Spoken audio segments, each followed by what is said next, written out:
Hello, my YouTube audience. I'm Crime Whispers. I know many of you drift off to sleep listening to these stories, so before your eyes get heavy, I'd love for you to drop a comment and tell me where in the world you're tuning in from, and if you're enjoying tonight's case, don't forget to like and subscribe. Now, let's get comfortable, take a deep breath, and step into the shadows together. Story. When in the underworld of crime, there are cases that don't just disturb, they linger. Some are remembered for their brutality, others for the kind of quiet horror that forces us to wonder if evil can truly wear a human face. A missing person is not rare. Body found weeks later is tragic, but not unheard of. But a body found perfectly intact, except for one thing: its heart missing, removed with surgical precision. That's something else entirely. Mystery. No case file has been able to fully explain the case of Beth Martin. Began like so many other disappearances. Young mother, traveling with her husband and daughter, visiting the turquoise coasts and golden sun of Turkey, but within just 2 days, paradise became nightmare. Beth was rushed to a hospital in critical condition and never woke up yet. The true horror began after she was brought back home to England during a routine post-mortem. British forensic pathologists made a chilling discovery: Beth's heart was gone. This case doesn't just baffle investigators, it pulls back the curtain on something darker. Shadowy whispers of medical trafficking, unexplained deaths eerily similar to hers, and the haunting question of whether someone Beth trusted could have been involved. August 15, 2019, to Antalya, Turkey. At the luxurious Crystal Bay Resort, the front desk received a panicked call from room 308 at 7:43 a.m. Man's voice cracked through the line. "My wife, she collapsed in the bathroom. Please help." Hotel medics arrived. Within minutes, they found Daniel Martin, 32, trembling against the bathroom door.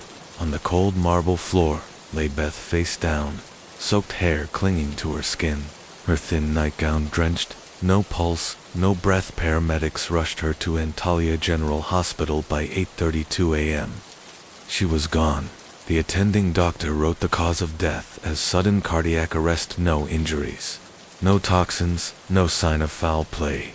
Just gone. Authorities quickly closed the case, and Beth's body was sent to the hospital morgue. But as details trickled in, cracks began to form in the story. Daniel claimed Beth collapsed only moments after he stepped out, yet security footage showed he left at 6:58 a.m. and didn't return until nearly 7:40, over 40 minutes, unaccounted for. No one in nearby rooms heard a scream, a cry, or any commotion, and when medics arrived, Daniel hadn't even attempted CPR, despite later insisting he did. Devon Stranger. The hospital finalized its report within just 12 hours. Unusually fast for an unexplained death. Beth's family back in England were simply told she had passed away suddenly on vacation. But her sister, Rachel Martin, refused to accept that Beth was healthy, strong. She never complained of heart issues, so why would her heart suddenly stop? Rachel demanded Beth's body be flown home for a second autopsy.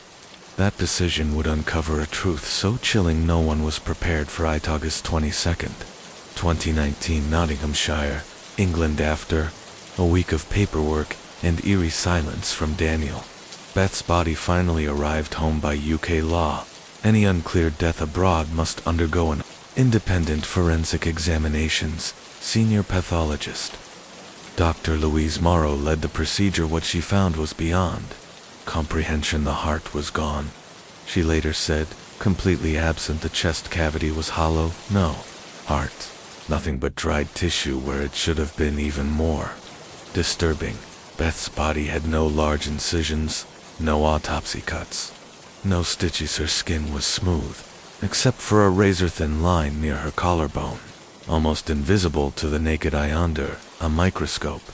It revealed microsurgical stitching, a method so advanced it's almost never seen outside high-security medical labs. Her other organs, lungs, liver, kidneys, were untouched, perfectly intact, but every artery and vein that once connected to her heart had been cleanly severed.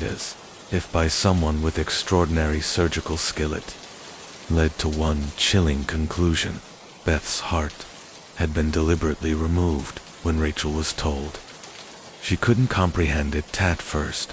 She believed it had to be a mistake, but the x-rays showed it plainly between her lungs. There was only empty space.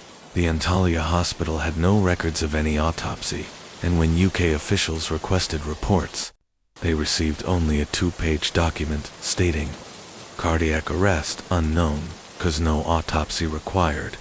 The secrecy was staggering, and, as Rachel and her family pushed for answers, they turned to the media on September 1st, 2019.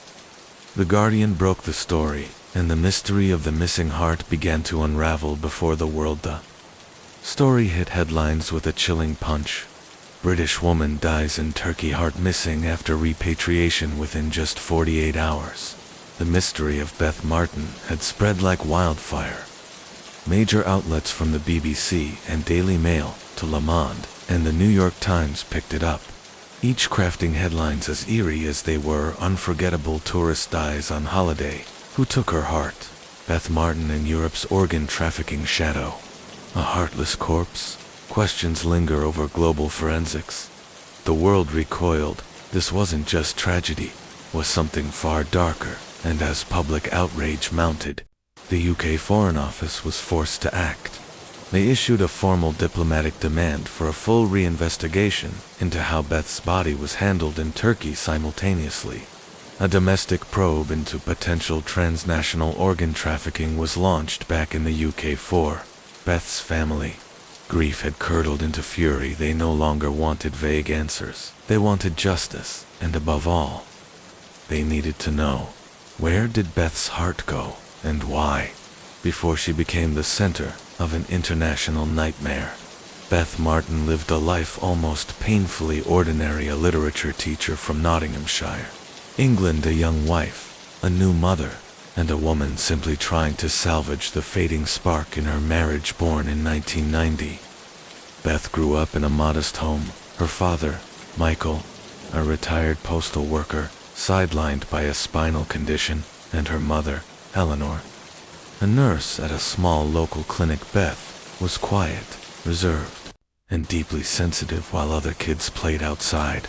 She spent hours curled up in her room, lost in the pages of Jane Austen, Virginia Woolf, and Sylvia Plath. Classmates remembered her as the girl with sad eyes, polite, intelligent, and always a little distant. She studied English literature at the University of Sheffield, then returned home to teach high school students.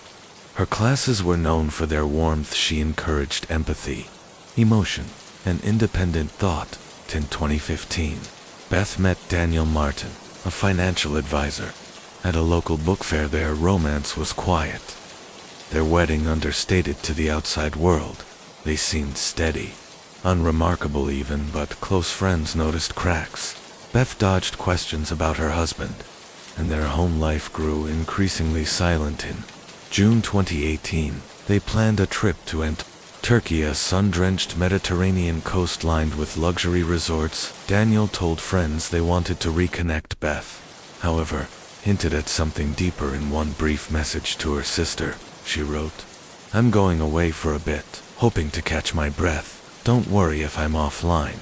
No one knew it would be her last message. When Beth's heartless body returned to the UK, Nottinghamshire police launched a criminal investigation alongside the Foreign Office, and the spotlight instantly turned to the one man who had been there that morning, Daniel Martin. Daniel stuck to his story.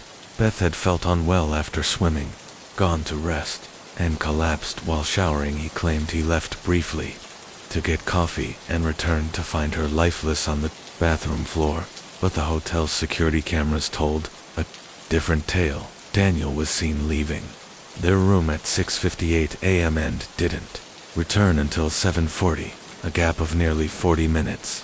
Despite claiming he was gone only 10 or 15, no one else entered or exited the room, and his phone had been powered completely off during that time. Then came the most damning revelation. Just 6 weeks before the trip, Daniel had secretly taken out a £400,000 life insurance policy on Beth. Naming himself sole beneficiary, the policy became active on July 1st. Beth died on August 15th, only 45 days later. Her family insisted Beth despised insurance paperwork and would never have signed something like that willingly. The policy bore her electronic signature, but the timing and secrecy raised red flags, suggesting forgery or coercion. Doubts about Daniel surged his missing 40 minutes, the sudden, lucrative insurance, his unnervingly calm demeanor. But one question haunted investigators. Even if Daniel killed her, how could he have removed her heart with surgical precision without leaving a single trace?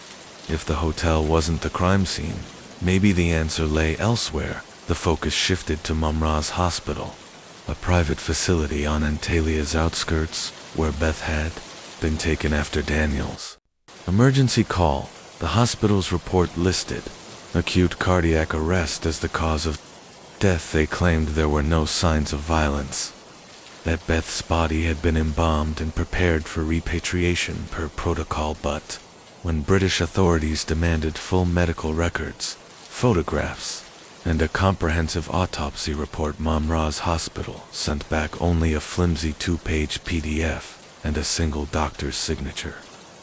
And that doctor had vanished, void of staff IDs and missing any endoscopic images or X-rays. The report raised instant red flags. The sole name on Beth's death file was that of Dr. Amir Kaye, noted as the attending physician when she was admitted through Interpol.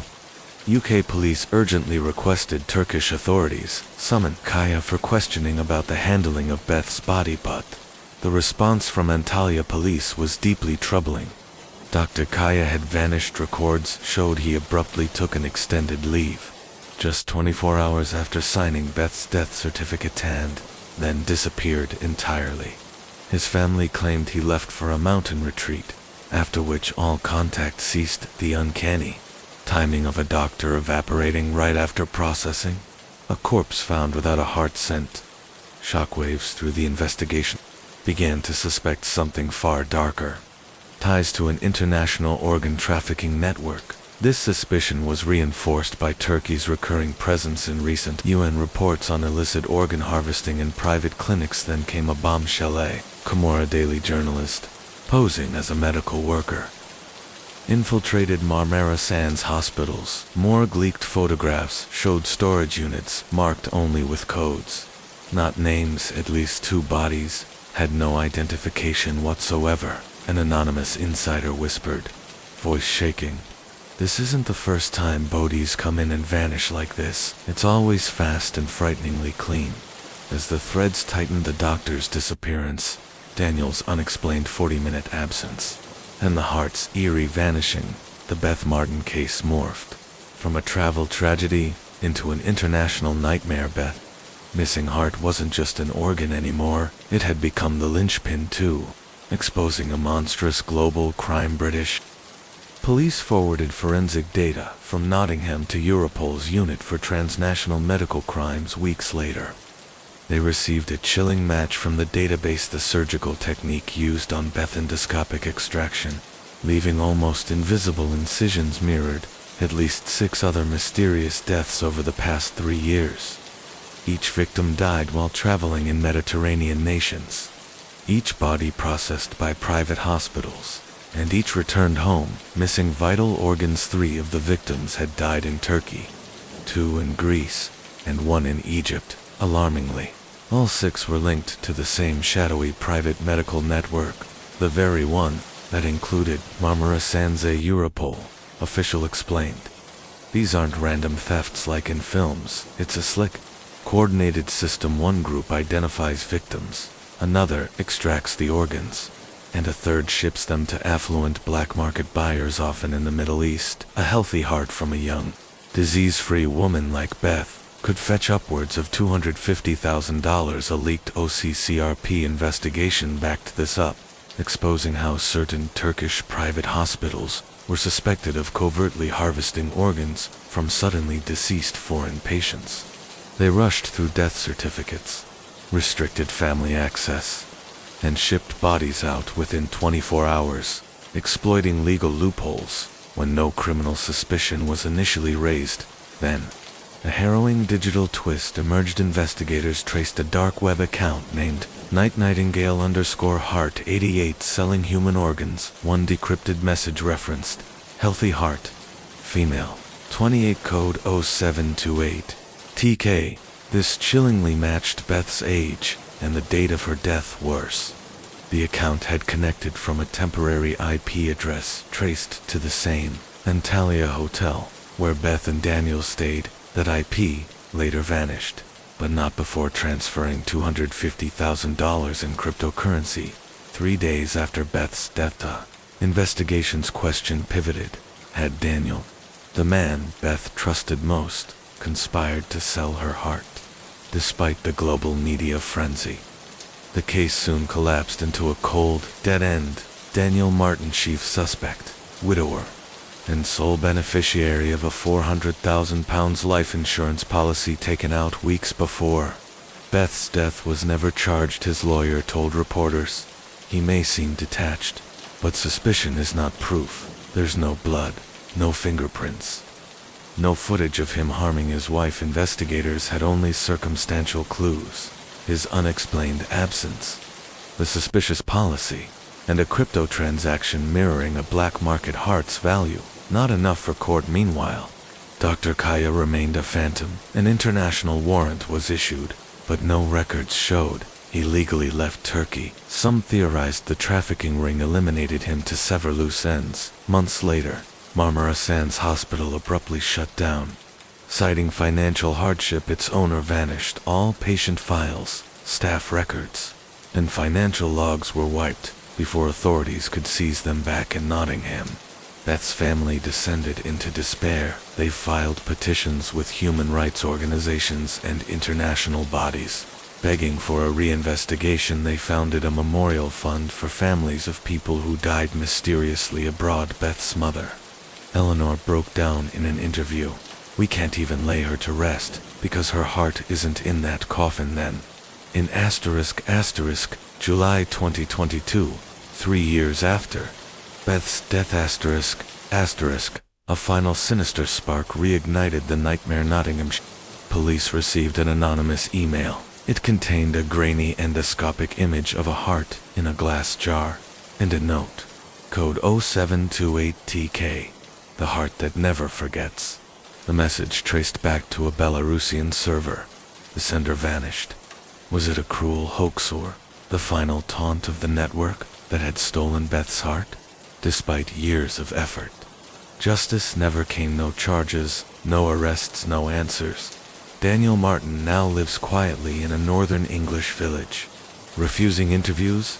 Darkaya remains missing, likely silenced, and Beth Martin's heart is still gone. Her case has since become a grim warning about the rise of illicit organ trafficking. The World Health Organization has urged nations, especially medical hubs like Turkey, to tighten safeguards to prevent criminals from preying on vulnerable foreign patients. Beth's story underscores how fragile life can be, how vast the shadows are in our legal systems, and how urgently the world must act. Because while your heart beats today, can you ever be certain it will stay yours?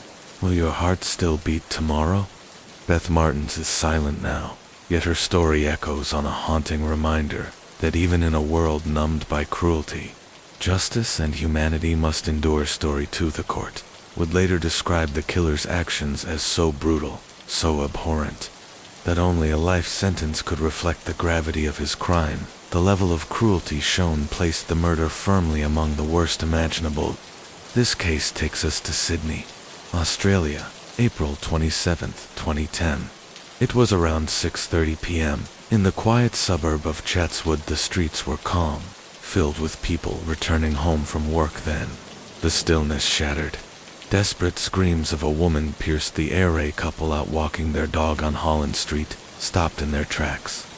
The cries came from a nearby house. Moments later, they saw a man sprinting away, wearing a green hoodie and carrying a backpack.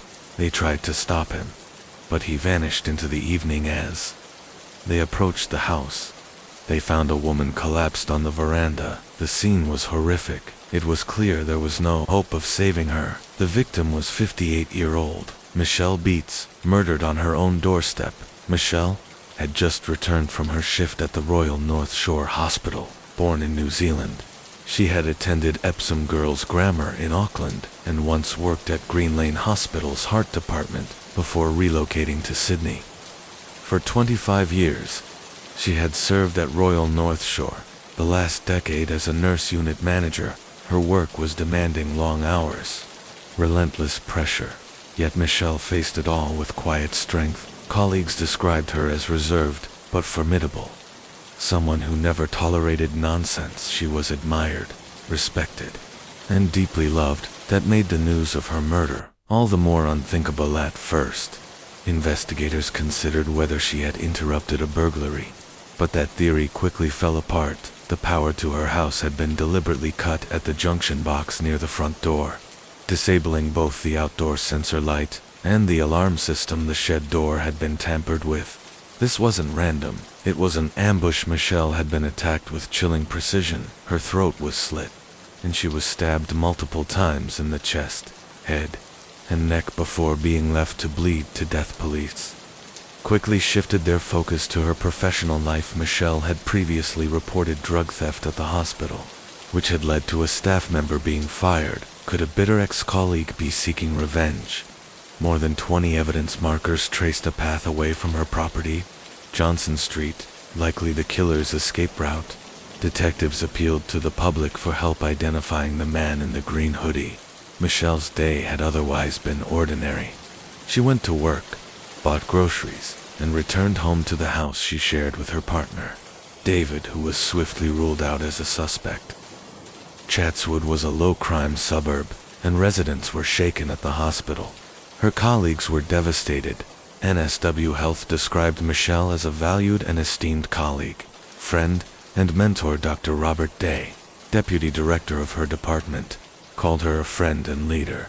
Mourning the loss of someone who held the team together there was speculation a patient with mental health issues might have killed her, but police firmly dismissed that. Superintendent Terrence Dalton stressed it remained an active homicide investigation.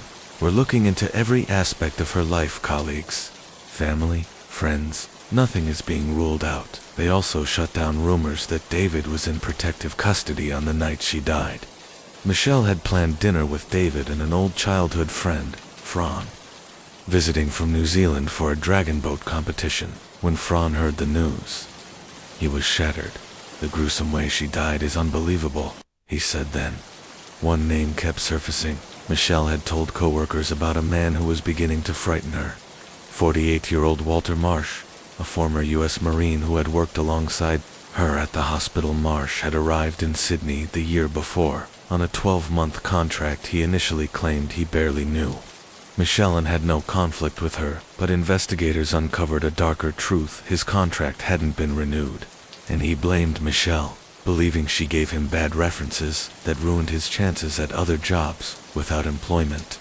He faced deportation back to the U.S., where he owed massive child support payments. He had motive, he had resentment, and he didn't want to leave Australia. Walter even returned to the hospital just days after the murder, not as staff, but as a patient after suffering a seizure.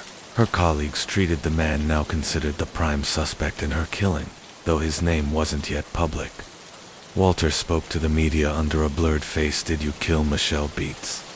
No, he insisted. He liked her and enjoyed working there. I thought we all got along wonderfully, he said, claiming he was targeted because he wasn't Australian. I'm not a killer. I would never harm a woman. Walter said the police had unfairly decided he was guilty just because of his military background. He denied everything. He even noted that Michelle had interviewed him by phone when he was still in the U.S., and he thought they'd gotten along well, but beneath the surface, investigators sensed the truth was far darker. Walter Marsh claimed that losing his hospital job hadn't jeopardized his visa, and that he held no grudge against Michelle. Detectives weren't so sure. They spent 3 days combing through his apartment, hoping to uncover anything that could link him to the crime. Walter insisted that on the night of the murder, he had met his wife at a nearby train station around 7 p.m. after she finished work, and then gone straight home with her, but investigators had a major question. Why did CCTV cameras show him dumping a backpack into a bin at a local shopping center not long after Michelle was killed? Walter brushed it off, saying, "I was always going to throw away that bag. It's no big deal." Police weren't convinced. They even sifted through tons of garbage across multiple sites trying to find that bag, but came up empty. Still, they didn't yet have enough to charge him. That would soon change. Detectives kept digging, and eventually got the break they needed. Walter was brought in for a third round of questioning. "Did you know where Michelle lived?" "No." "Have you ever been to her house?" "No." "Were you ever trained to use knives?"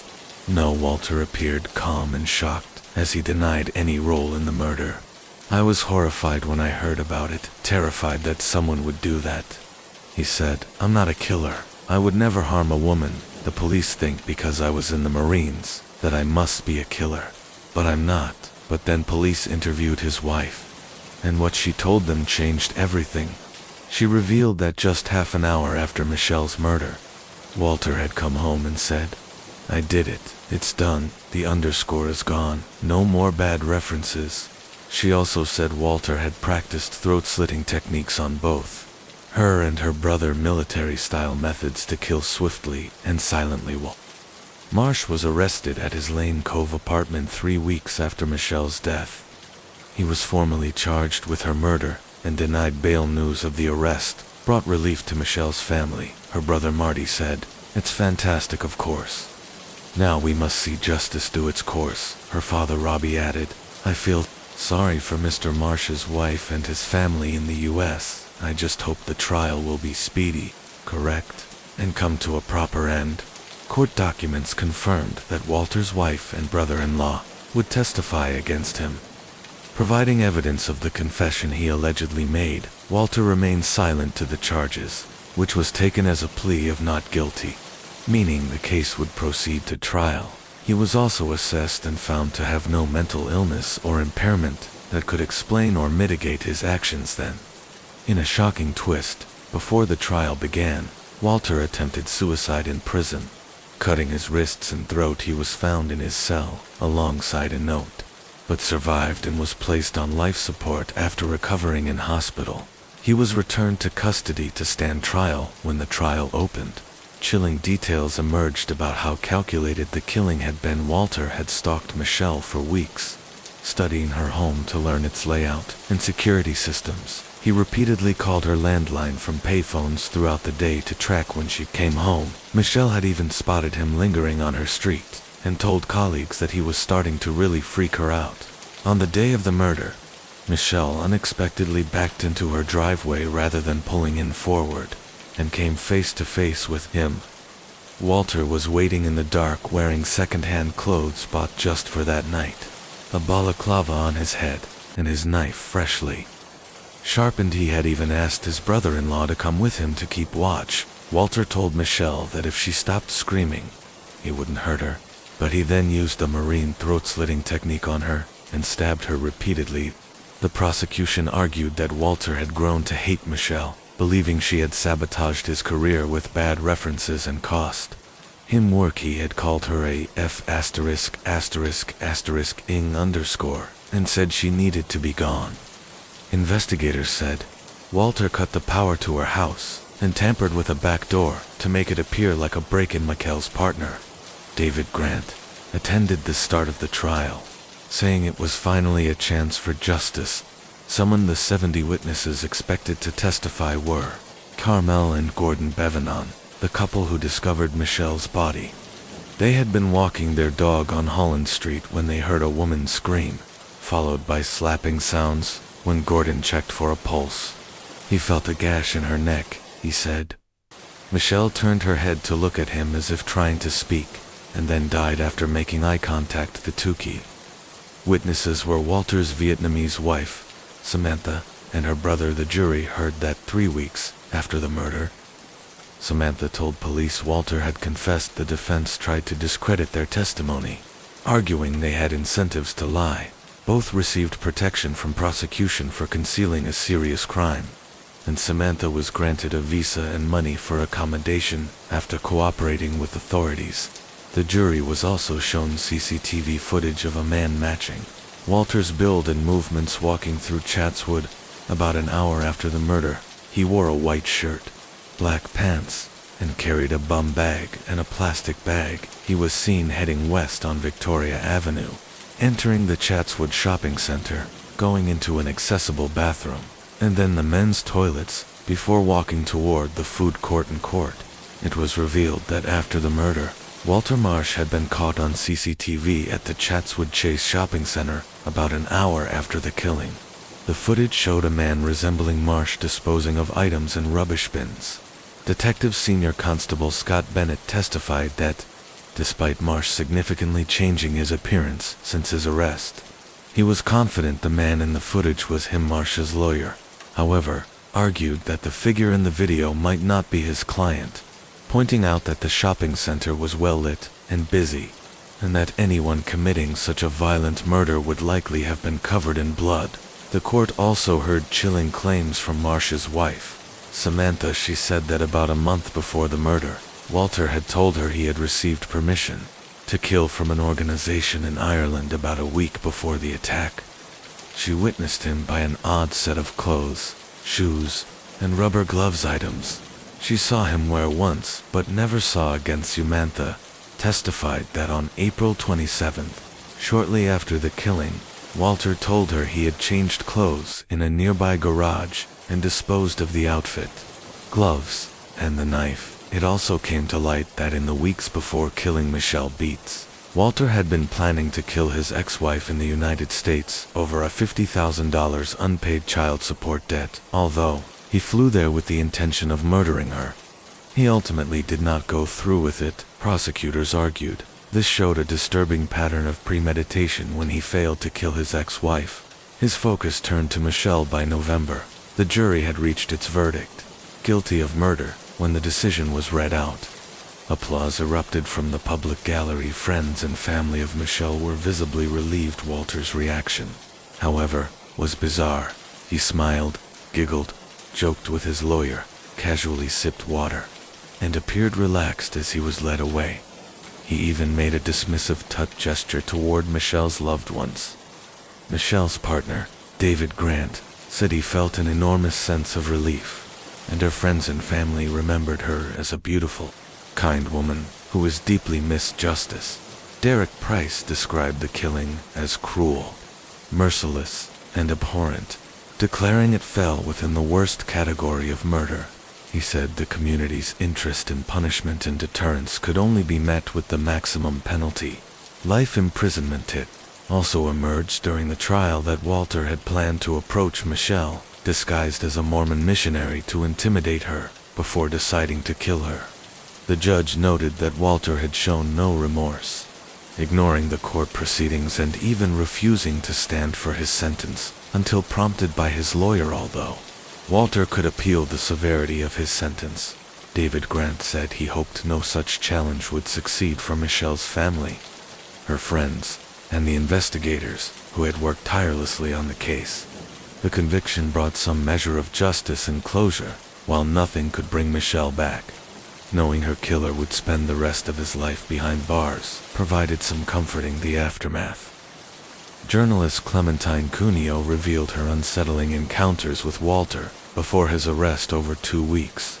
He frequently called her, denying any involvement in the murder, but one day, he phoned her and confessed indirectly, saying, "When people are desperate, they do desperate things. I needed the money." When she pressed him, he admitted, "I had to do it. I had to do it for the money." He claimed he had cancer, would die soon, and that his wife wanted to return to Vietnam to start a business. He called it a contract, killing. Feeling frightened, Clementine immediately informed the police. By then, detectives were already interviewing Samantha and her brother. Their testimonies, combined with Marsh's phone call to Clementine, gave police enough evidence to arrest and charge him. Years after his conviction, Marsh launched an appeal, seeking to reduce his sentence to a minimum of 24 years.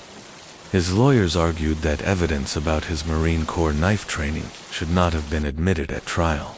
claiming there were no clear similarities between his alleged training methods and the wounds inflicted on Michelle. They also argued the life sentence was manifestly excessive, pointing out that the crime involved no torture, no sexual motive, only one victim, and that Marsh had no prior criminal record. However, Justice Harrison rejected the appeal, stating that the murder was so brutal and calculated that the original life sentence was entirely appropriate. The murder had demonstrated a high level of planning and was clearly a sustained, merciless attack on an innocent and defenseless victim. These factors, the judge said, raised a chilling prospect of future danger to the community. For those reasons, the appeal was rejected, and the original life sentence remained in place. Speaking outside the court, David expressed relief at the outcome. In April 2020, 59-year-old Walter Marsh was found dead in his cell at Lithgow Correctional Center. He was discovered at 8:20 a.m., and while no cause of death was initially given, it was later reported that he had taken his own life. More than 1,000 people attended the funeral of nurse Michelle Beets. It was clear how deeply she had impacted her community. In her honor, the Michelle Beets Award for Inspirational Pediatric Care was created to recognize individuals who go above and beyond in advancing children's health across New South Wales. Though her life was tragically cut short, Michelle's legacy continues to live on, not just through the award, but in the lives she touched throughout her many years in healthcare. Every patient she cared for, every colleague she supported, and every act of kindness and selflessness she displayed are echoes of a life spent in service to others. And while justice has been done, offering some small measure of peace, it is her compassion, her dedication, and her humanity that continue to endure. Story 3. The rural town of Grubbs, in Jackson County, Arkansas, is the kind of place where everyone knows each other and families have lived for generations. With a population of just over 300, it carries a strong sense of community and safety. Grubbs was home to 25-year-old Sydney Sutherland, the youngest child of Maggie and Dion. She had 2 older brothers, Tyler and Sam, who were extremely protective of her. Maggie described Sydney not only as her daughter, but as her best friend. They did everything together and spoke multiple times a day. Sydney was bright, outgoing, and known for her huge, warm smile. She lived with her boyfriend of 4 years, Alex, and loved long walks with her dogs, working out, shopping, and spending time with her young nieces, who lovingly called her Aunt Sassy. Her best friend Jordan said that no one understood their friends like Sydney did. She always knew exactly what you needed, and when you needed it. She had graduated school as an outstanding senior, with her yearbook quote reading, "The meaning of life is to find your gift. The purpose of life is to give it away." That perfectly captured who she was: supportive, uplifting, and compassionate. It made her a natural fit for her work as a nurse at Harris Medical Center. In the summer of 2020, Sydney and her family enjoyed a vacation in Florida, returning home on August 18th, the next day. Ring camera footage showed Sydney getting things out of her car, wearing workout clothes after an hour at the gym. With her trainer, she had been unpacking from her trip and preparing to return to work. She stopped by Maggie's house to drop off some mail, telling her mom she planned to bake brownies or cookies and then go for a run. Maggie told her not to push herself, but exercise was an important part of Sydney's life. Even though she had already been to the gym, a jog to clear her head and enjoy some time to herself was too tempting to pass up. "Love you, I'll talk to you later," Sydney said as she left. "I love you too," Maggie replied back at home. Sydney set up her Apple Watch and left for her run. A UPS driver saw her jogging along State Highway 18 between Newport and Grubbs at around 2:30 to 3 p.m. He remembered her. Clearly, there was rarely much going on along those quiet country roads. A couple of hours passed, and Alex, who was home, began to worry. He hadn't heard from Sydney. He called Maggie, who hadn't heard from her since she left. Sydney's phone went straight to voicemail. Her Snapchats were unopened, and no texts were answered. This was completely out of character. She was considerate and never wanted anyone to worry. Something was terribly wrong. Had she injured herself and was lying somewhere? Or had something far worse happened? Grubbs wasn't the kind of place where crime happened, was just that kind of small town as darkness and cold set in. Police immediately launched a large-scale search by 7 a.m. the next morning. Sydney's family alongside the Jackson County Sheriff's Office, Arkansas's Department of Correction, Arkansas State Police, U.S. Marshals, the FBI, and 3 other police agencies had spread out across the area. During a short break, Maggie spoke with Quake, a local farmer who had been just a couple of years ahead of Sydney in school. He said he had also seen her jogging and that nothing had seemed out of the ordinary. She wasn't injured, and no one was following her on foot or by car. News reports quickly followed. Search for a missing Jackson County woman, involving multiple law enforcement agencies, is now underway. 25-year-old Sydney Sutherland was last seen jogging off Highway 18. Here's her photograph. She was jogging between Newport and Grubbs. Reporter Claire Christ, live from Jackson County, explained. County Road 41 is the last place Sydney Sutherland was seen. This is a route she regularly jogs now. It's filled with cars and volunteers, people driving up and down, determined to bring her home safe from the sky to boots on the ground. Law enforcement from across the county and the state are exhausting every option to find her, according to Sheriff David Lucas.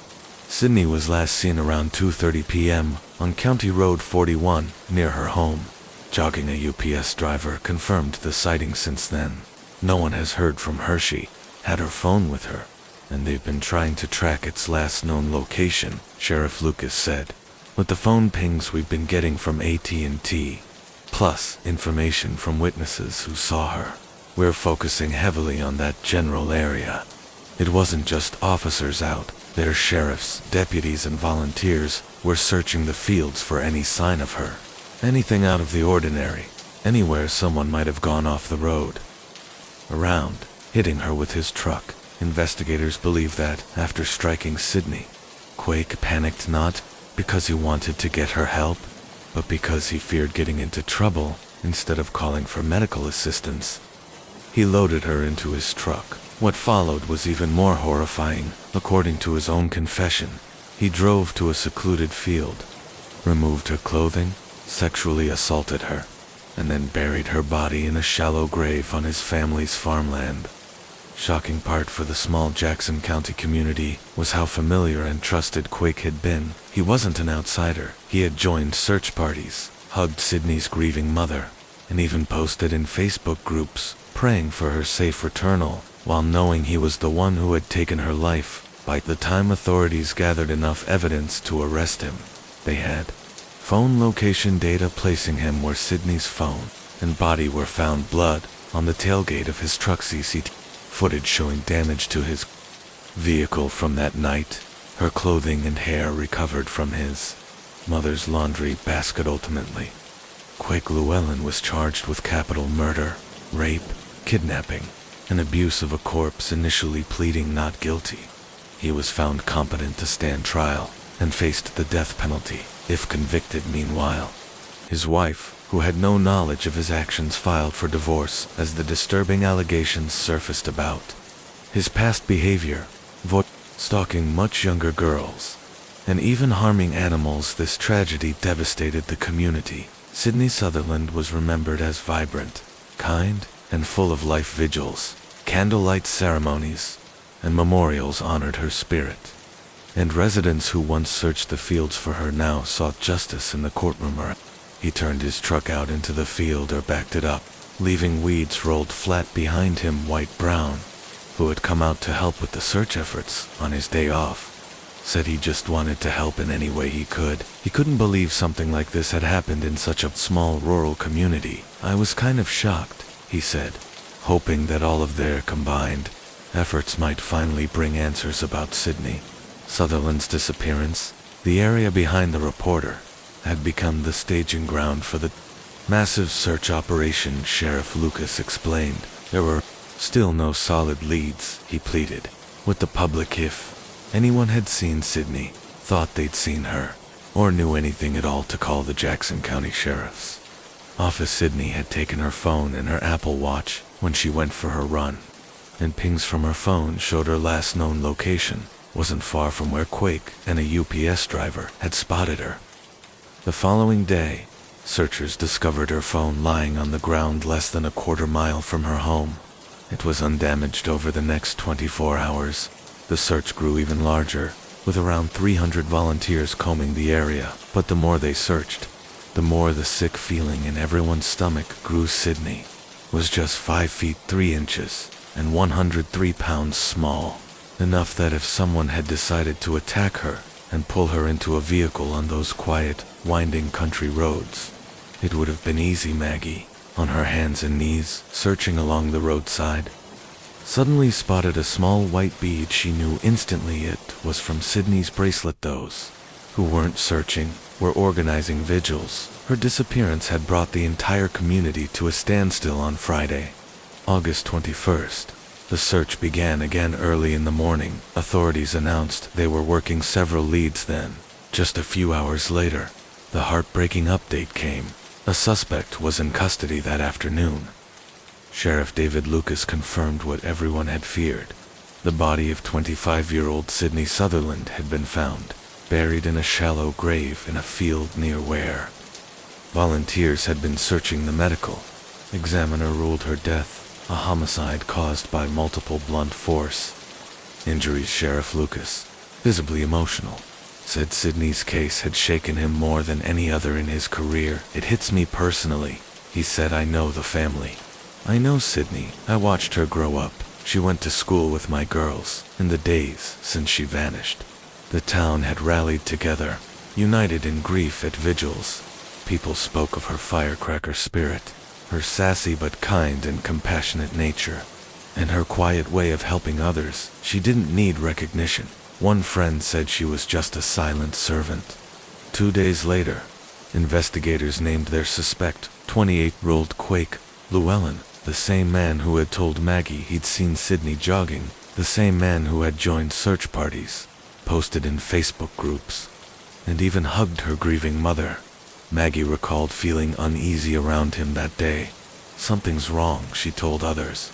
Unable to shake the dread. Quake was a married third-generation farmer, stepfather to 3 children, and well known locally. His family had even been named Jackson County Farm Family of the Year in 2016. He and Sydney knew each other, at least casually. They were once Facebook friends. Quake had placed himself on law enforcement's radar when he came forward, saying he might have been the last person to see Sydney alive. He and his father allowed police to search his pickup truck.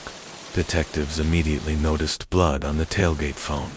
Data placed him in the area where Sydney's phone had been found, and her body was discovered near his farmland. Surveillance footage showed him leaving home in his truck, then returning later with a new dent. Eventually, Quake confessed. He claimed he accidentally hit Sydney with his truck, blaming dust on the road for obscuring his view. He said he panicked, put her body in his truck, drove off, removed her clothes, messed with her, and buried her. Police later seized clothes with blonde hair on them from his mother's house. Prosecutors charged Quake with capital murder, rape, kidnapping, and abuse of a corpse. He pleaded not guilty, but was found competent to stand trial. His wife filed for divorce, and authorities confirmed she had no involvement and had no idea of what he was capable of.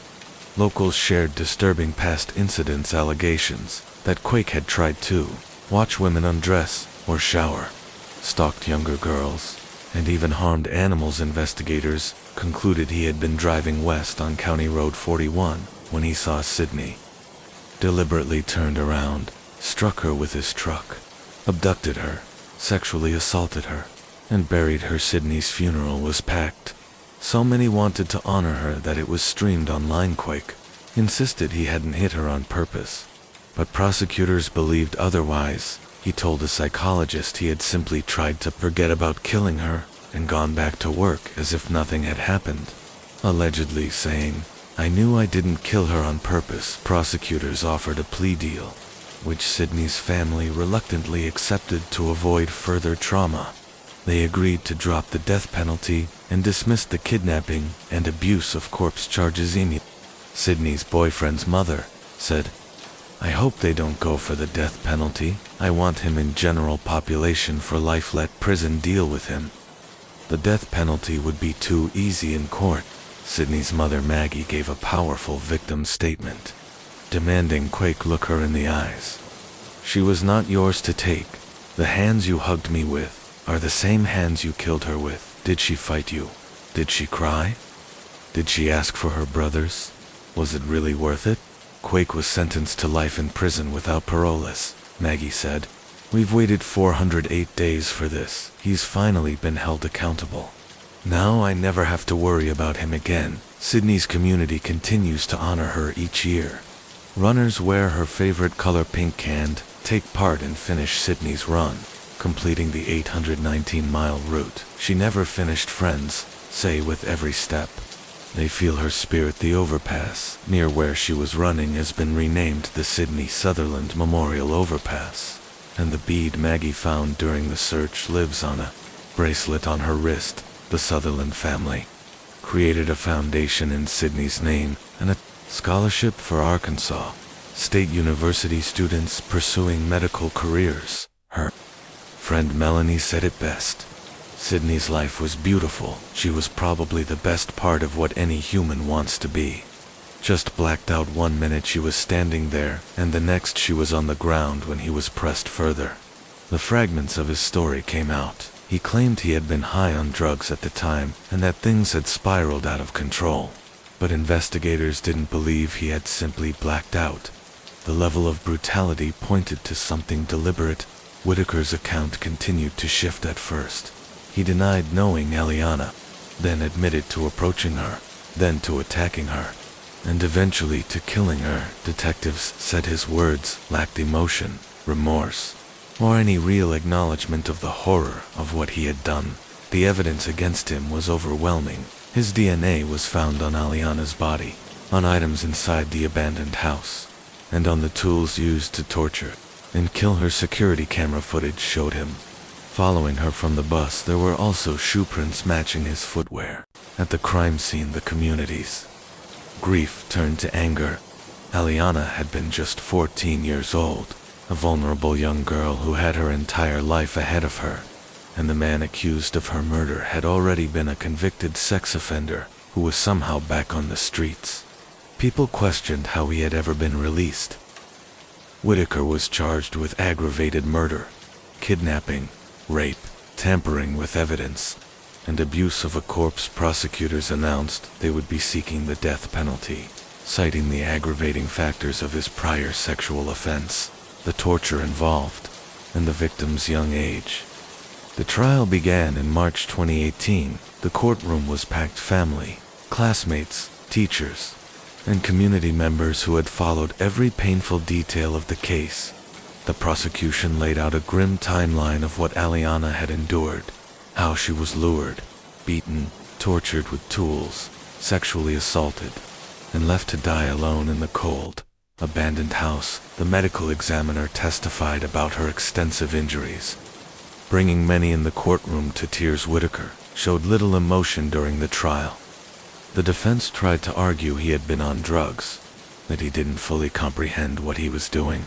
But the jury was unmoved. They deliberated for just a few hours before finding him guilty on all counts. At the sentencing phase, Aliana's family gave victim impact statements. Her mother, Dananisha, said through tears that her daughter had been her light, her joy, and that life would never be the same. Teachers described her as a bright and loving student who always smiled and worked hard. The jury recommended the death penalty, and the judge agreed in March 2018. Christopher Whitaker was sentenced to death for the murder of Aliana DeFries. The courtroom fell silent as the sentence was read. For many, it was the only measure of justice that could match the horror of what had been done to her outside the courthouse. Community members held a vigil with candles, flowers, and pink balloons, favorite color, promising never to forget her. A memorial garden was later created near her school in her honor. Her mother said she still feels her presence every day and wants people to remember Aliana, not for how her life ended, but for how brightly she lived. Liana had never been in trouble, There was no reason for her to run away from home. So her sudden disappearance was completely out of character. She had been attending e-prep for 2 years, and during that time, a new system had been introduced where the school would automatically notify parents if their children missed classes. But her parents had received no alerts. Aliana had a developmental disability, yet she was known for her bright and bubbly personality, always smiling. She was deeply loved by her close-knit family and she adored them in return. Now, with her missing, the community rallied to search for her. Investigators checked footage from the network of security cameras covering the buses she usually took there. She was going about her day as normal, but what happened after she stepped off the bus would change everything in the footage. A man in a white hoodie could be seen standing behind her, following her as snow began to fall and temperatures dropped. Time was critical. Multiple special agents and intelligence analysts were brought in to help. They spoke to her family, friends, classmates, and teachers to build a timeline of her routine. But nothing seemed unusual. Officers even searched the homes of friends and family, but found no sign of her. The search widened, and for the first time, investigators began to fear a chilling possibility. Had this been a stranger abduction? A team was dispatched to search abandoned houses around the 9400 block of Fuller Avenue. Near where she switched buses, the community braved the freezing conditions, determined to bring her home. A reward was offered for any information. Then came the news. Everyone feared. Authorities announced that they had found human remains in an abandoned house. Although they hadn't been positively identified, they confirmed the body was of a young black girl, and one of their leading considerations was that it could be alien inside that house. Officers discovered a horrific scene. Aliana was found naked, lying in a pool of blood. A trail of blood led to the dining room, where several tools, including a drill and box cutter, were laid out on a bench. Her injuries matched these tools. She had also suffered a broken jaw and multiple stab wounds. The damage was so extensive that an exact cause of death could not be determined, and she had to be identified through dental records. The community was devastated. Flowers and teddy bears piled up outside the house in tribute. The grief and anger were overwhelming. She had simply been on her way to school. This should have never happened. This could have been my granddaughter. My daughter, this is somebody's child. Law enforcement promised justice soon. There was breaking news and arresting. February 2017, 44-year-old Christopher Whitaker was taken into custody by Cleveland police and federal marshals. He was a registered sex offender with a criminal history. In 2005, he had served 4 years in prison for felonious assault and sexual battery after attacking and raping a woman. That woman still carried emotional and physical scars from the attack, and said, when she heard about Aliana's death, something in her just knew. Chris did that. Whitaker's DNA was found on Aliana's body and inside the house where she was killed. When first questioned, he denied knowing her or even being in the area, but when confronted with the DNA evidence, his story changed. It's like I blacked out. I don't remember what I did. I just remember when I came to. It had happened. I'm not a monster. I'm just an addict that made a mistake. Whitaker then tried to claim that Aliana had willingly followed him, that he mistook her for a sex worker, and that she attacked him first, despite her wearing her school uniform, and there being no evidence to support this. A witness had even seen him grabbing her before leading her away. Whitaker was denied bond. His trial began soon after. During opening statements, the prosecution described in horrifying detail the wounds Aliana suffered, caused by a box cutter, putty knife, screwdriver, an electric drill. Whitaker sat emotionless through it all. He did not contest the aggravated murder, rape, and kidnapping charges. Aliana's mother testified, her voice breaking as she described the panic she felt when she learned her daughter had never arrived at school. Her father spoke outside the courtroom, saying no sentence could heal the wound of losing his daughter. The prosecution argued that Whitaker had gone out that morning specifically hunting for a victim, that his actions were calculated and deliberate, not drug-fueled or impulsive.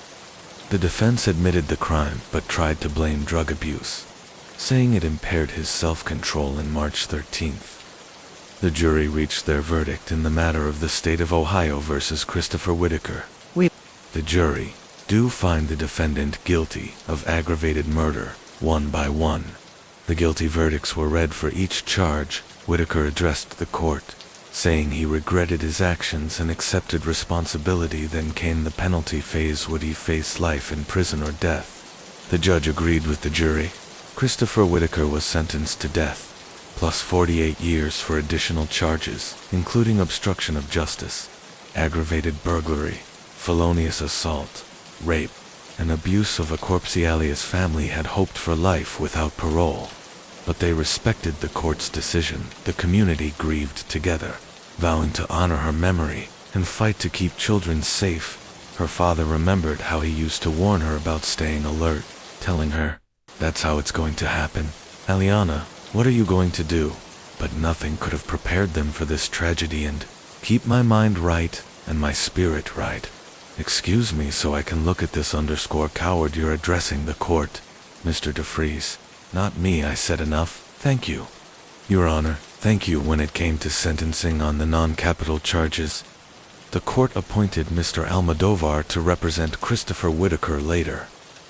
Whitaker appealed to the Ohio Supreme Court in hopes of overturning his death sentence, and instead receiving life without the possibility of parole. Alia's father stated this outcome would actually suit him. "I requested life in prison without the possibility of parole from the beginning, because death is too certain, too quick. He deserves to sit there and suffer and think about what he did." This hearing was an automatic appeal, which Whitaker was entitled to because he was on death row. His attorney argued that Whitaker's confession to police and his decision not to contest his guilt at trial should have been considered as a mitigating factor by the jury. However, the jury never heard about his confession until much later in the trial. In total, his legal team raised 21 different legal issues to the Ohio Supreme Court. Whitaker himself did not appear for the hearing because this was a capital murder case. It was prosecuted under different rules. In Ohio, if a plea deal isn't reached before the trial starts, defendants cannot plead guilty during the guilt phase, which is the part where the jury decides guilt. His lawyers argued that during the sentencing phase, when the jury was deciding between life or death, his willingness to take responsibility should have counted as a mitigating factor. They said he wanted to avoid a circus, provide closure for the family, and had even told police this. But Assistant Prosecutor Catherine Elizabeth Mullen disagreed. She told the Ohio Supreme Court that while he tried to appear as though he was accepting responsibility, his statements and even his jail phone calls were full of denials. She said, "He makes a lot of denials, and this court has previously said that those denials negate the mitigating weight that might otherwise have been given for acceptance of responsibility." In the end, the Ohio Supreme Court unanimously upheld 2 of the 3 capital convictions. Whitaker would remain on death row, and his original sentence stood. His execution was scheduled for July 2026. Although Ohio hasn't carried out any executions since 2018 because the state has been unable to find a legal replacement for its lethal injection drugs. In December 2018, the abandoned house on Fuller Avenue where Whitaker raped and murdered 14-year-old Aliana DeFries was finally demolished. Her father, Damon DeFries, called it a scar on top of a scar before its demolition.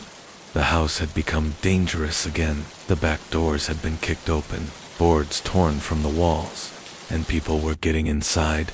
Damon feared another tragedy could happen, saying, "Lives are at stake. People don't get it. Lives are literally at stake." Just 1 month later, Aliana's alert bill was signed into law. This new legislation required all schools to notify parents within 2 hours if their child failed to turn up for school. An action aimed at preventing similar tragedies. Her family also filed a wrongful death lawsuit. The defendants included Christopher Whitaker Prep and Village Prep Woodland, Hills, the city of Cleveland Friends of Breakthrough Schools, the Cleveland Metropolitan School District, the owner of the abandoned Fuller Avenue house, their lawyer said. Unfortunately, when these cases happen, you have to hold every single person accountable. You can't let anyone off the hook in here. Everyone played a role. The lawsuit claimed the school completely failed its duty to notify parents of a missing student. It also argued the city of Cleveland and its employees failed to monitor and prevent criminal activity at the abandoned house. The family sought $15 million in compensatory and punitive damages, but eventually reached a settlement reportedly worth $1 million. Despite their grief, Aliana's family has worked tirelessly to keep her memory alive and protect other children. They founded the Aliana DeFries Let's Make a Change Foundation, a nonprofit helping low-income families, addressing abandoned housing issues, and promoting safe routes for children to travel to school around the holidays. They partner with Toys for Tots to give gifts to children who might not otherwise receive any. Her cousin, Ariel DeFries, works to keep Aliana's spirit alive by supporting families through grief and trauma. She created centers for counseling and trauma recovery.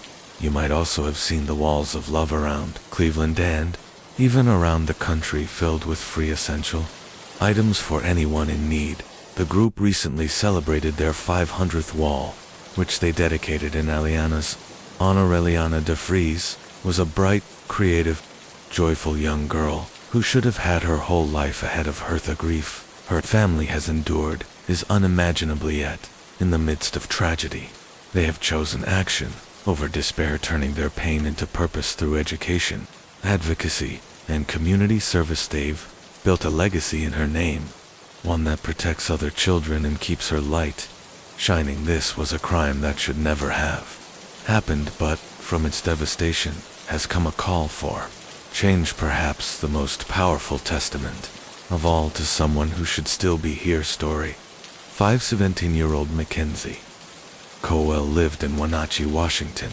splitting her time between her mom's and dad's houses. She was about to graduate high school and was also a cosmetology student, training to become a hairstylist. Danner passion of hers was music and dance. She often performed with her school's dance group, the Applets, in local parades and festivals. She was described as sweet, chatty, and very family-oriented. Maxie had grown a lot in confidence, but it hadn't always been easy. She had long wanted to get surgery to correct an underbite, something she had been bullied about for years. Her reverend said that every day someone teased her, but Mackenzie never let it bring her down. Her father said he was always in awe of how hard she worked. Her Dame Mackenzie's days were always full. She'd be up just after 6 a.m. and often wouldn't get home until nearly 12 hours later. Between school, dance, modeling, and her new enrollment at the Wenatchee Academy of Hair Design for extra school credits, she was constantly on the move. For someone so young, her drive and work ethic stood out. She was also in a happy relationship with Joaquin Villar, who was completely smitten with her. The two were inseparable, and everything seemed to be falling into place for Mackenzie Cowell. On February 9th, 2010, Mackenzie's dad, Reed, had planned a special father-daughter dinner because she was usually so busy. Moments like this were cherished. Reed knew her academy classes ended at 5 p.m., so he expected to hear from her by then, but unusually, there was nothing. About 40 minutes later, he tried calling her, and his stomach sank when her phone went straight to voicemail. It didn't even ring. As the hours passed with no word from her, worry turned to fear. Around 8 p.m., just as her family was about to call the police, Reed received a call from them instead. Mackenzie's car had been found abandoned at Pitcher Canyon, miles away from the beauty school. Reed rushed there immediately. It was freezing cold, pitch black, and snow had begun to fall. The area was remote, with long, winding roads along dark hills, not a place anyone would go without a reason. Police lights flickered ahead as he arrived, heightening the dread. The car was locked, but inside they could see her purse and some clothing, her phone, keys, and bank cards were missing. One set of footprints in the snow led away from the car, suggesting only one person had left it there. It seemed deliberately abandoned. This marked the start of a desperate search for the missing 17-year-old. News report excerpt. Gibson Challen County needs your help tonight, finding a missing 17-year-old. Mackenzie Cowell was last seen Tuesday leaving beauty school. Her car was found several hours later, 40 miles from her home in Orondo. Inside were her purse and clothes, but her debit card was gone. Detectives have searched the steep terrain around Pitcher Canyon with bloodhounds, on foot, and by air. Still nothing. The car was processed by the Washington State Crime Lab, but nothing unusual turned up. Mackenzie was officially listed as an endangered missing person, though her case did not meet the strict criteria for an Amber Alert. 5 FBI agents and 7 detectives were now working the case. Authorities emphasized how rare this type of disappearance was in Wenatchee. Mackenzie had no history of trouble, was a good student, and was deeply involved in her community. Her description was broadcast widely: 5'8" tall, 110 pounds, brown hair, brown eyes, braces, and pierced ears. Meanwhile, detectives returned to the beauty academy. Classmates told them she had mentioned stepping out for a 15-minute break around 3 p.m. Surveillance footage confirmed her leaving through the back door. She didn't say where she was going, and no one was concerned at the time. At 3:42 p.m., her boyfriend received a casual, "Hey, what's up?" text from her. He replied, and they briefly chatted, but then her phone activity abruptly stopped. Her debit card, which had only about $20 on it, showed no further use. 3 separate residents later reported seeing a slim, tall white male with very dark hair and a long dark coat walking down from the area where Mackenzie's car had been found. Sometime between 4:30 and 5:30 p.m., investigators began poring over more than 1,000 pages of her phone records and obtained warrants for her phone records, hoping they might reveal her last movements. They looked for any calls, texts, or data pings that could place her in the hours after she left the academy, but everything went dead after that single "Hey, what's up?" text at 3:42 p.m. It was as if she had simply vanished. Detectives also traced her debit card. It had only about $20 on it, and Mackenzie usually used it for small purchases. But there was no activity after her disappearance. That meant whoever had taken her hadn't used it either, possibly to avoid being tracked. Search for Mackenzie quickly grew massive. Hundreds of volunteers combed through the hills, ditches, riverbanks, and orchards surrounding Wenatchee. Helicopters circled overhead, while divers searched the frigid Columbia River. The FBI profiler, who had flown in from D.C., warned police they were likely looking for someone local, someone who knew the area well enough to hide a body. Then, just 5 days after she vanished, on February 13th, a snowmobiler made a horrifying discovery along the Columbia River, about 20 miles from where her car had been found. It was Mackenzie. Her body had been left on a stretch of riverbank in Crescent Bar. Partially hidden in the brush, she had been strangled and stabbed multiple times, and her throat had been slit. There were no signs of sexual assault, but the attack was brutal. The community's hope shattered instantly. This was no longer a missing person case, it was a homicide. Investigators immediately shifted their focus. They started looking at people who had seen or spoken to her. That day they interviewed her classmates from the beauty school again. This time more intensely. One name stood out: Christopher Scott Wilson. Wilson was a 29-year-old part-time photography student who occasionally hung around the beauty academy. He had a fascination with death, crime scenes, and serial killers, something his classmates found deeply unsettling. He had even shown them real photos of corpses from a funeral home job he once had. Witnesses recalled seeing Wilson at the beauty school the day Mackenzie disappeared. Phone records showed his cell had pinged near Pitcher Canyon, the same area where her car was found around the time she went missing. Detectives also got a search warrant for his apartment. What they found chilled them. Blood traces on the carpet and near the bathroom. Bloody piece of twine matching marks on Mackenzie's body. Her DNA on a knife and a digital trail of him searching for violent content. It was enough to arrest him in April 2010. Wilson was charged with first-degree murder. He pleaded not guilty, and his defense claimed the evidence was circumstantial. But the case against him was overwhelming. Prosecutors argued that he had lured Mackenzie away from school, killed her, and then dumped her body in February 2012. After 2 years of delays, Christopher Wilson chose to take a plea deal. He pleaded guilty to first-degree manslaughter and was sentenced to 14 years in prison, a sentence that left Mackenzie's family and the community devastated, feeling it was far too light for the life he had taken. Reed Coel said in court that no sentence could ever bring his daughter back, but he wanted people to remember her for the incredible young woman she was: driven, kind, full of life. Not just for how her story ended. Investigators dug into Mackenzie's Facebook and MySpace accounts, hoping they might reveal something, a clue, a message, anything, one reporter later recalled. Everything was suspicious right off the bat. The police never once called this a runaway. It already felt like something far darker was going on. The search around Wenatchee intensified. It had now been 72 hours since Mackenzie was last seen walking out of beauty school, and for the 4th time that week, FBI agents and local detectives scoured the rugged terrain where her abandoned car was found. Still, there was nothing.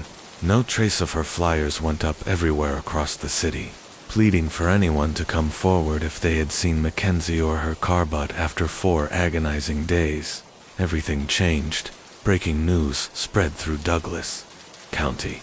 The body of Mackenzie Coel had been found on the shore of the Columbia River. Investigators kept tight-lipped about what exactly they found at the scene, and at a small house just 30 yards away. We don't know where she was killed, the sheriff told reporters. We're hoping the autopsy and crime scene work tomorrow will give us some answers.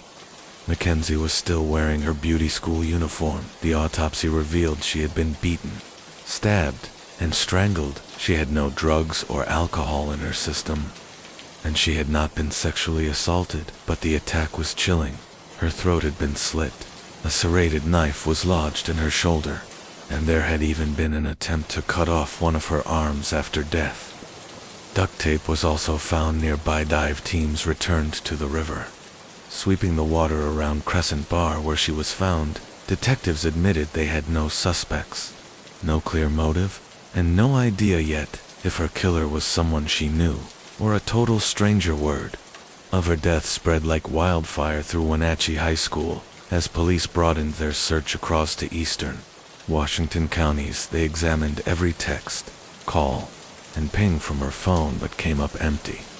This was now a murder investigation, and the hunt for Mackenzie's killer was officially on. A memorial service drew nearly 1,800 people from the community, all mourning the loss of the bright, driven teenager. Detectives, overwhelmed by the scale of the case, formed a dedicated Mackenzie Coel task force, pooling resources from local, state, and federal agencies. Police naturally began by looking at those closest to her: her boyfriend Joaquin, and her mother Wendy's boyfriend.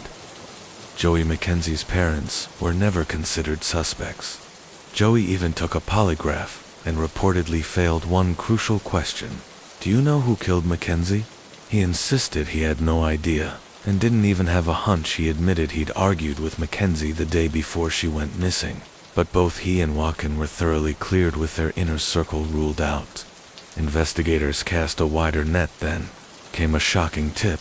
A former drug dealer and addict turned police informant named Liz Reed told detectives an explosive story. She claimed that 2 drug dealers, Sam and Emmanuel, had made a snuff film of Mackenzie's murder, and that she had seen it. Liz said Mackenzie had been killed in a case of mistaken identity, and even claimed Sam told her.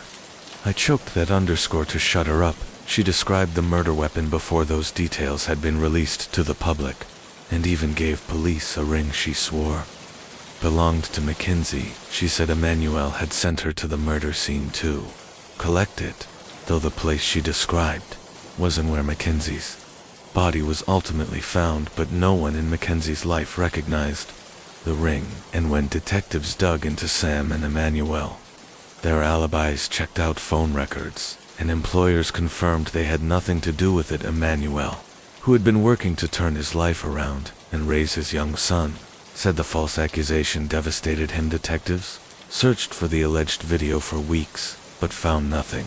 As Liz's story began to unravel, police started questioning her credibility. She eventually withdrew her statement, though she continued to insist she had seen the video. She claimed she only recanted out of fear that police might try to charge her with murder, even though they had never suggested that. With the lead collapsing, investigators were back to square one. 7 long months passed.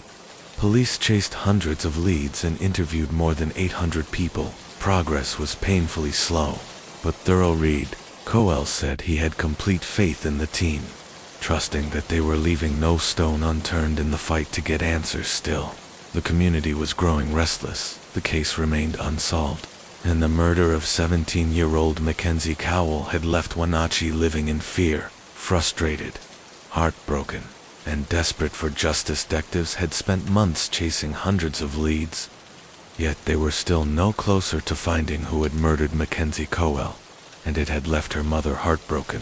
So, in a desperate plea for justice, she decided to speak out publicly. For the first time, I know that someone out there knows who did this, she said, her voice trembling. It's important to my family and me that you come forward from the very beginning. We were asked not to speak about the case because we didn't want to jeopardize the investigation, but the only thing worse than losing a child is having the person who did this never be caught that same week. Investigators made one thing clear: no member of the Coel family is under investigation. Detectives urged Mackenzie's mother to speak to Cairo 7 News, hoping her words might spark new witnesses or jog someone's memory. Even the smallest tip, they said, could be the missing piece they'd been searching for. They had followed over 750 tips, interviewed hundreds of people, and collected dozens of DNA samples. Yet none had led them to Mackenzie's killer. We have to honor the person she was, and the person she would have become, her mother said through tears. I'll never get to see that. I'll never be a grandma. Her brothers will never get to be uncles, so please, call the tip line. Then, unexpectedly, a new lead surfaced. A prison informant named Theo Keyes sent detectives a letter that reignited the case. He urged them to look into a man he once knew. 29-year-old Christopher Wilson, Theo said. Chris had once, out of nowhere, choked a female friend at a party, then casually let her go and acted as if nothing had happened. He also knew Chris had studied at the same beauty academy as Mackenzie and lived just blocks away. As detectives dug deeper, more troubling details emerged. Chris was described by some as quiet and polite, but others called him deeply unsettling. He had an intense fascination with death, serial killers, and crime scenes. He had a tattoo of Hannibal Lecter and idolized the TV character Dexter, a fictional serial killer who dismembers his victims. Chris had previously worked at several funeral homes, and one classmate claimed he had once said he liked cutting people up while working there. Another acquaintance recalled him bragging about using a belt to strangle a hotel guest. Those who knew him best, his mother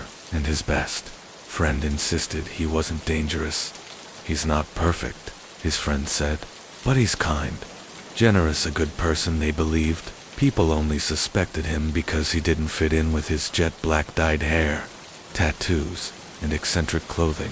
Chris stood out in their small-town community. Still, witness descriptions of a slim man near the area where Mackenzie vanished seemed to match him. He had been at the beauty school the same day she disappeared and walked out the same back door less than 2 minutes after she did. After that, he went off the radar. He sent a few texts to his ex-girlfriend later that day, but no one actually saw him. He had no alibi. Despite that, Chris had no criminal record and claimed he barely knew Mackenzie, just as someone who studied at the same school. He even volunteered to provide a DNA sample. That was the turning point. His DNA came back as a match to the duct tape found near Mackenzie's body, considering how remote that site was.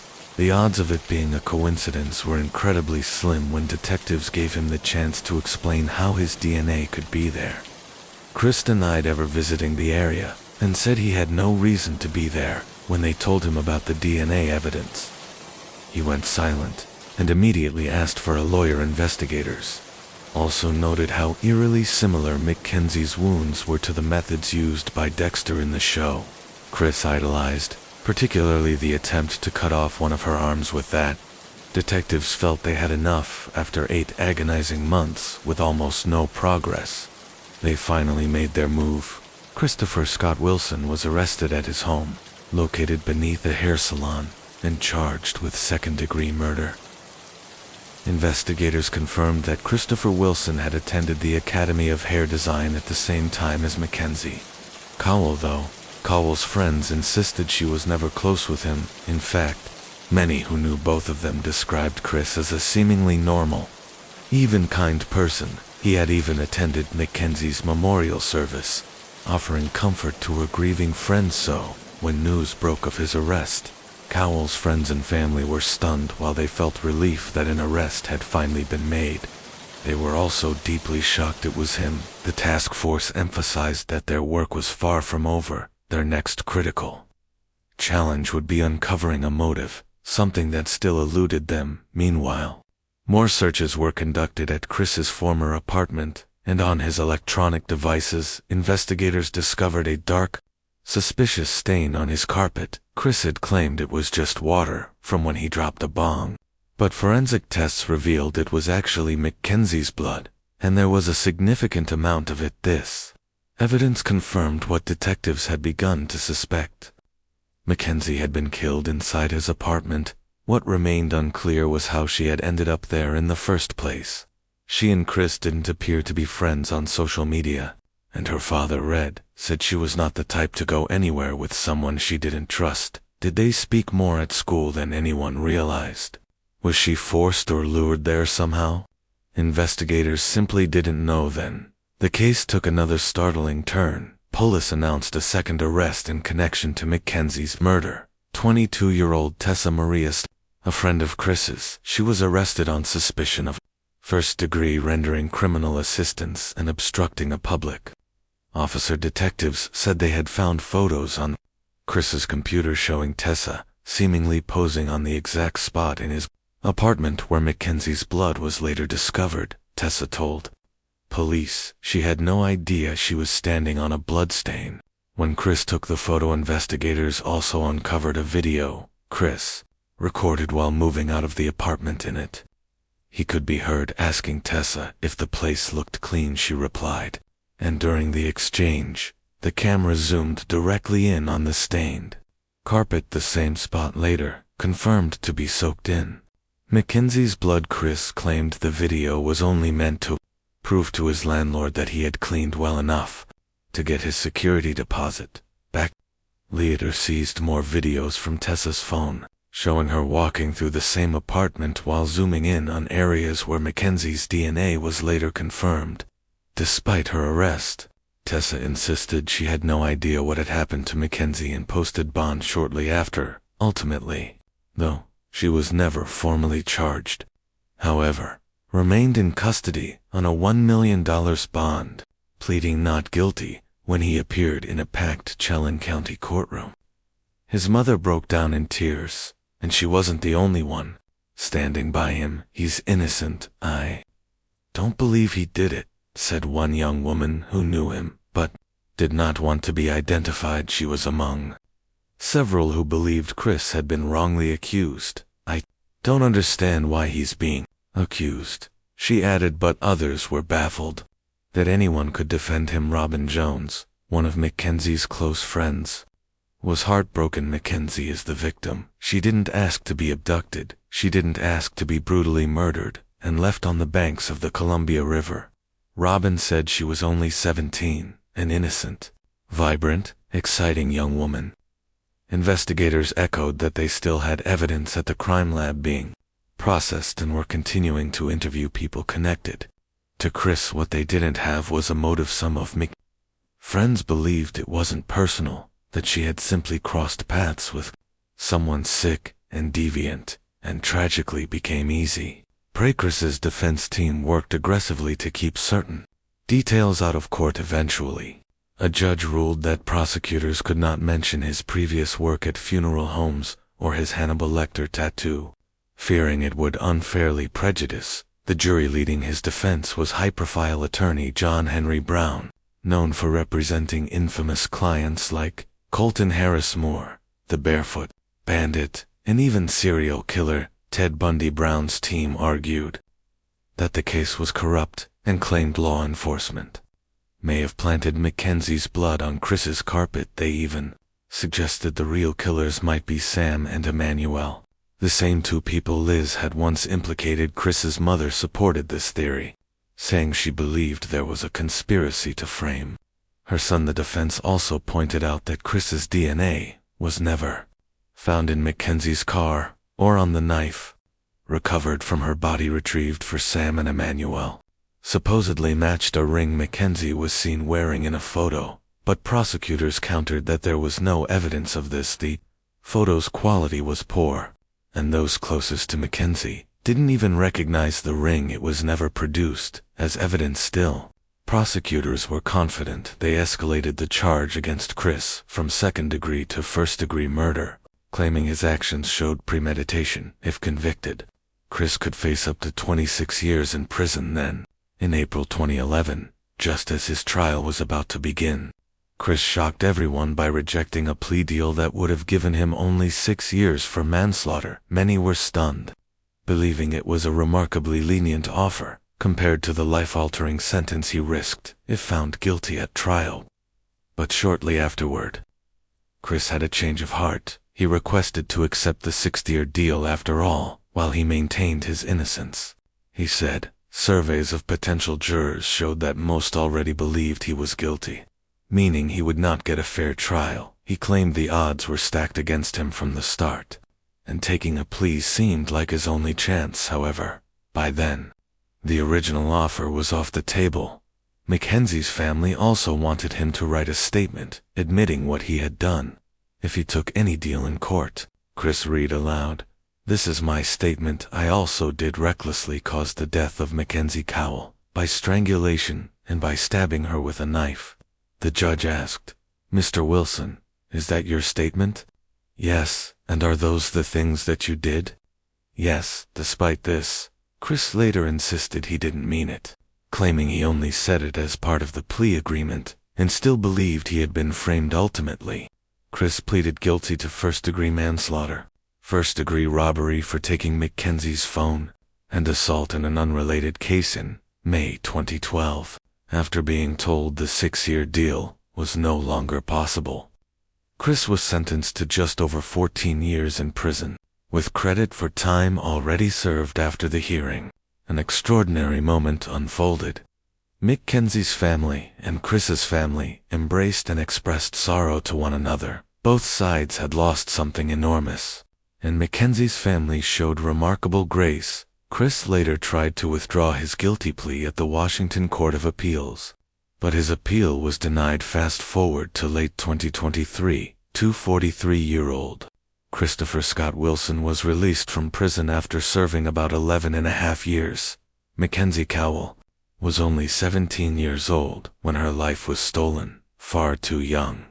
Even at that age, she was known for her drive, talent, and work ethic. Determined to build a bright future, Bedroom still remains almost exactly as it was the morning she left, a frozen moment in time, untouched by the grief that followed her. Father Reed says walking into it is like going back to a simpler, happier time, when Mackenzie's days were filled with school, work, her boyfriend, and laughter with her parents. He keeps a wind chime outside their home every time it moves. Reed says he hears his daughter's voice. "You are my special gift from God. You will never leave my heart. I can't believe how much I miss you." Story 6. The soft clinking of coins echoed as they dropped into the donation box at the foot of the Buddha statue, each note carefully folded with the heartfelt reverence of devotees. No one could have imagined that this sacred stream of money, meant for temple restoration and charitable deeds, would secretly fuel a shadowy gamble behind the majestic gates of Wat Rai Kayaching.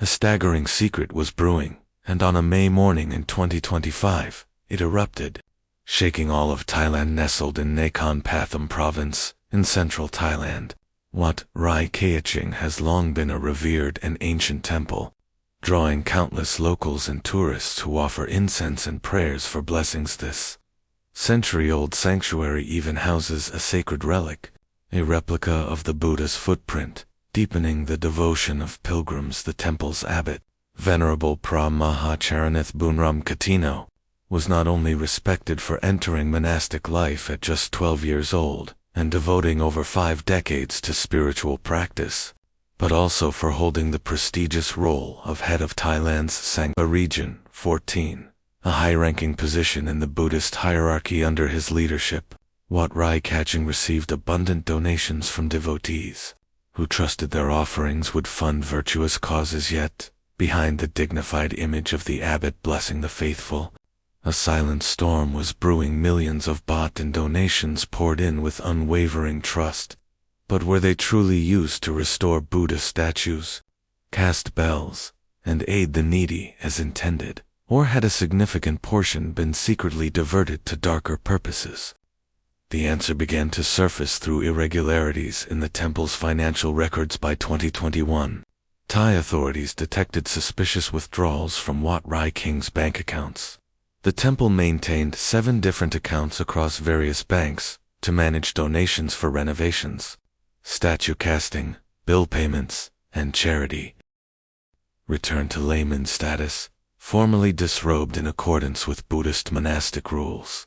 The image of him once revered as a spiritual pillar now, wearing civilian clothes while escorted by officers, became a symbol of disgrace across Thailand. Following his disrobing, investigators combed through the temple's 7 bank accounts, cross-checking every transaction over the past 5 years. What emerged was a damning pattern of systematic diversion of temple donations into gambling channels. Authorities confirmed that millions of baht earmarked for restoring Buddha statues, casting ceremonial bells, and funding community welfare projects had instead been siphoned to fuel the former abbot's compulsive baccarat gambling. To maintain the illusion of normalcy, he had often used newly received donations to patch financial gaps caused by his losses, creating a cycle resembling a Ponzi scheme within the temple.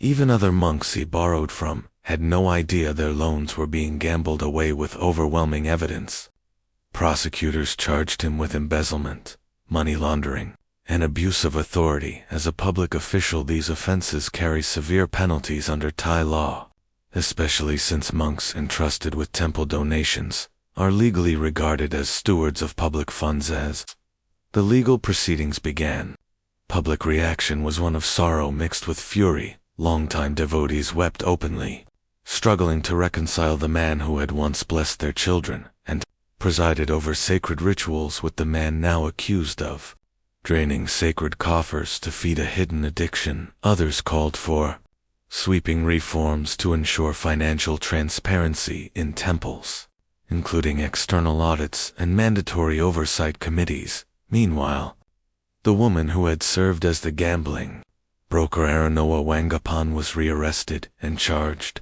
with operating an illegal gambling network and facilitating money laundering. Investigators believe she had handled gambling funds, not just from the abbot, but from other wealthy clients as well, hinting at a broader underground network. In the months that followed, the case became a watershed moment for Thailand's Buddhist community, sparking a nationwide debate about the need to balance respect for spiritual figures with accountability.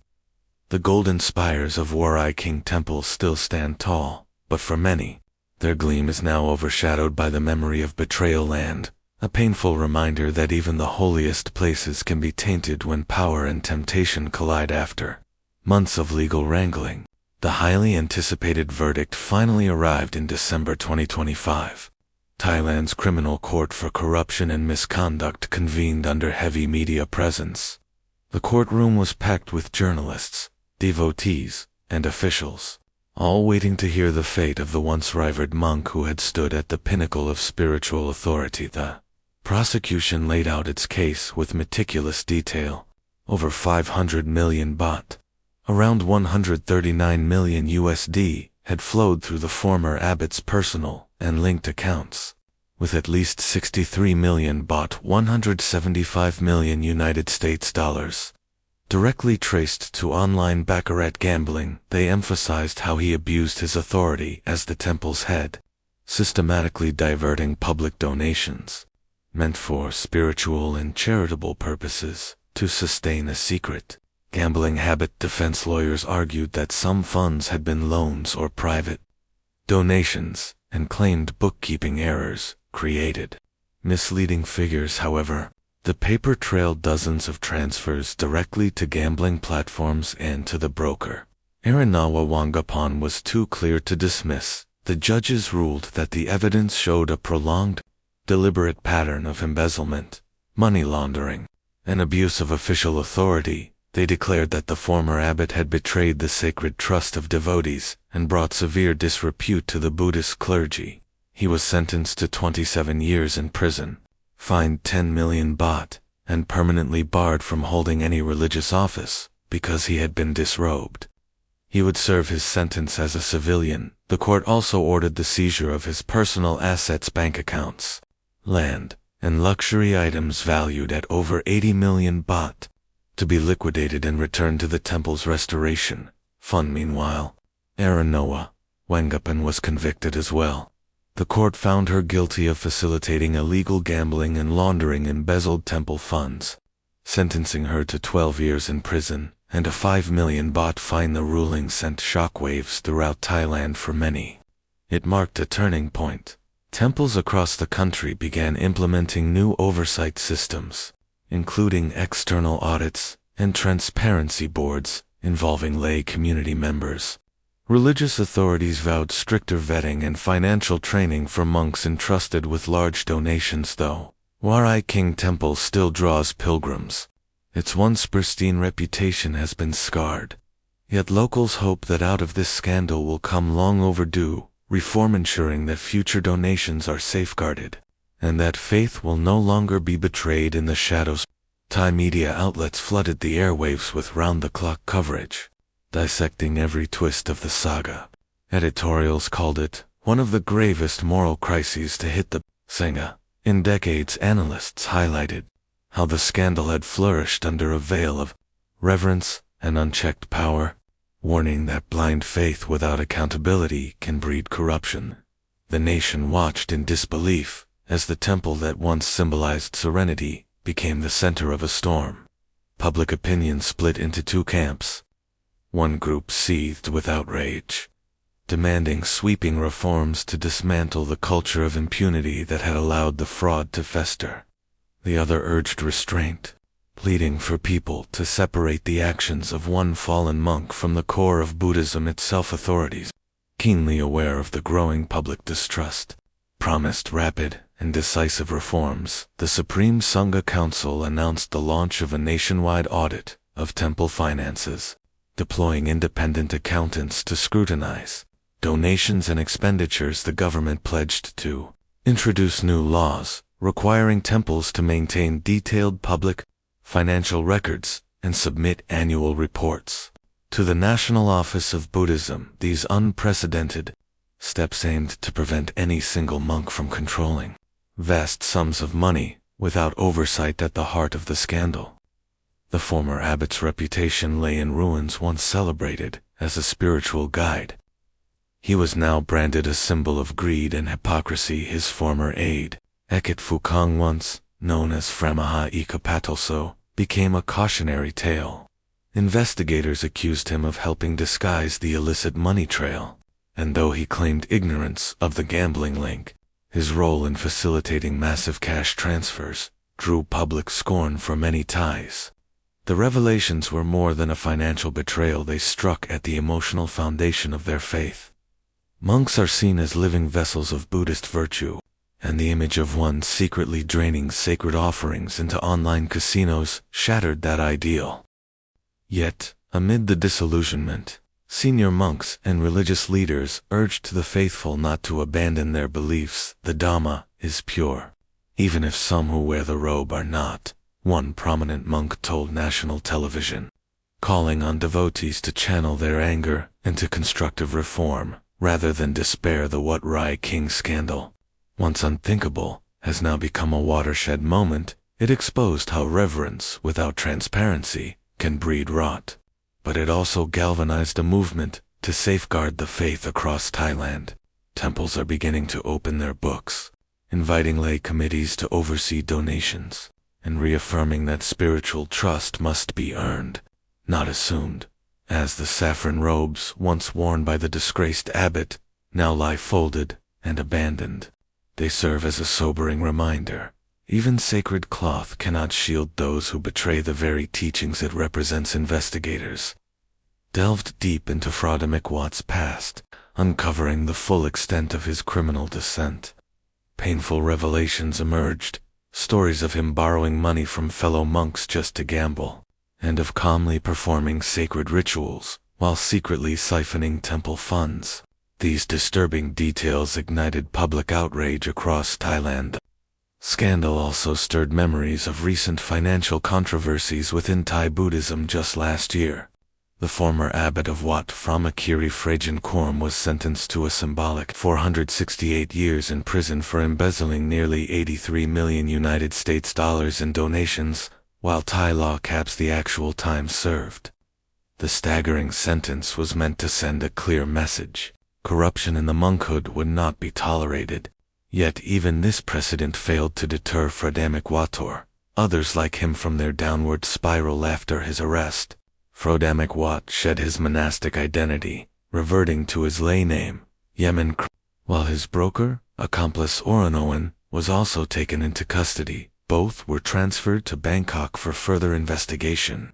At the Central Criminal Court for Corruption, prosecutors finalized their indictment, charging Yemen with embezzlement and abuse of authority for personal gain crimes, made all the more serious because his roles as abbot and senior Sangha official were considered positions of public trust. During a hearing on May 17, 2025, the court granted an additional 12 days of detention for Yemen and Iran, rejecting their bail requests. Prosecutors cited the massive financial damage and warned that if released, they could tamper with evidence or flee. Yemen himself didn't even apply for bail, quietly resigning himself to remain in Bangkok's detention facility at 69 years old.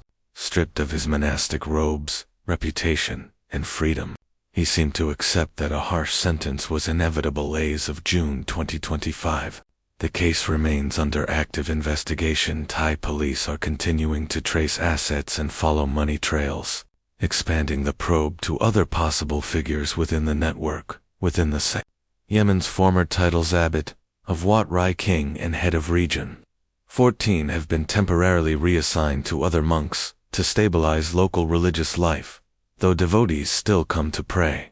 The atmosphere has undeniably changed, haunted by a lingering sense of betrayal.